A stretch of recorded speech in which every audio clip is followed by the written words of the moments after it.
customer satisfaction is something that every business manager should always be focused on. And unfortunately, in practice, this is this does not always happen all of the time, or most of the time. So sometimes I recommend to my clients to use the services of survey data management companies to get not only get customer feedback, but also in to get in close in real time and use this information properly. I mean, let's say you are a business and most of your clients are other businesses, B2B rather than business to consumer. Well, when we are thinking about customer service, you want to be thinking about achieving certain standards, and your two main tools for mastering your progress is constantly looking out for repeatability with your processes and measurement of your processes in relation to your results. Now, the only problem with the repeatability part of this is you stop the learning process of mixing your survey or feedback targets. It can get to your feedback can get stale if you don't mix it up. So feedback is helpful, but it's helpful in terms of trying to get new perspectives, which can lead to growth and innovation. So you want to really mix up who is giving you the feedback, and all the while having your eyes on the price of improving the current processes. That's the ultimate prize is to improve on the processes that are already working. So you want to pay particular attention to people in the actual supply chain of the service or product provision, because very often these are the people who are the first point of contact with customers, or they're the first to see where problems arise, and they will have first-hand knowledge of what constant issues come up. So the first part of this process is having a customer database or CRM platform, so you can track your response to these problems in real time. Then you develop a means of systematically asking clients in that list. If you're using a survey, you ask them the survey questions. And remember, well, if you don't ask, you don't get. So there is a particular frustration with surveys. Most people do not want to have to take time out in their day to fill them out. So the completion rate can be low. And this makes the questions you ask your clients or your employees in the supply chain, this makes the questions super important. Now, I'm sure most people would remember coming across a survey which asks, would you consider recommending us to a family or friend? Now, this is the type of question that is a feedback tactic which tracks back to what is called a net promoter score. And what it does is provide a qualitative measurement.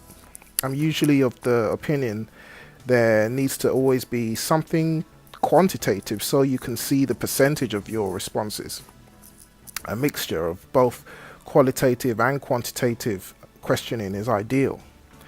But getting back to questions, the quality of them is essential because you want the information you get to be useful. And one of these questions could be, if my brand was not available in the initial source you usually buy it in or buy it from, would you go and seek out my brand or change the source?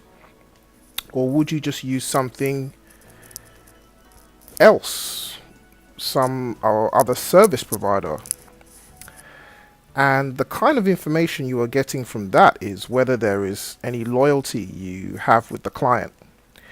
If push came to shove, would your client seek you out if the source for your offering to the marketplace was missing? This is a great thing to know. And another piece of information you want to know is where you fit in your client's purchasing patterns. Do they buy a lot of your product? Are they buying it from others? How frequently do they need your product? So what if you find out you are a tertiary, you're like the third in the pecking order for the product that you provide to them? Well, this is good to know, because any positive changes you make is going to have a bigger share of the client's wallet up the supplier patronage chain. So how can we make even more from our customer surveys? Well, I always take the view, if you don't take the opportunity to engage the customer in at least one other activity, then you have sub-optimize what you are doing. Maybe you can tweak the format of your interaction slightly, like using social media so your product can be more engaging. And the whole idea is to create good, engaging opportunities for your clients and try to create an ongoing dialogue for them, so they become, or they get a sense that they are actively having a role which will affect their experience with your service. Everybody likes to feel acknowledged. So some of the things you might do to engage your clients is to share information back with them. So it is not just a follow-up, a one-direction interaction, but to actually let the client know their opinion or advice will actually be considered in real time with real people. Even to the point of letting them know the results of your surveys, which may give them a sense of being part of a community. So this is the highest level of surveying the marketplace that you can do, when the actual survey becomes a powerful marketing tool. Now, if there is an ongoing dialogue with your clients, the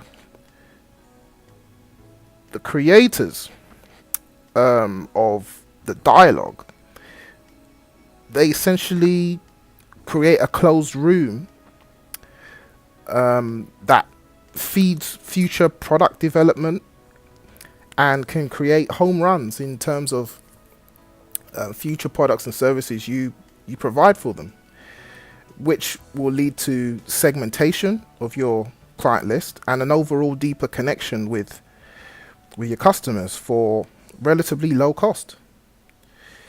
So for more tools and articles, go to www.sagetactics.com. And for promotional support for your business, go to www.mickeys.co.uk. This is Alfred Angelo for Sage Tactics, representing National Diversified Funding Corporation.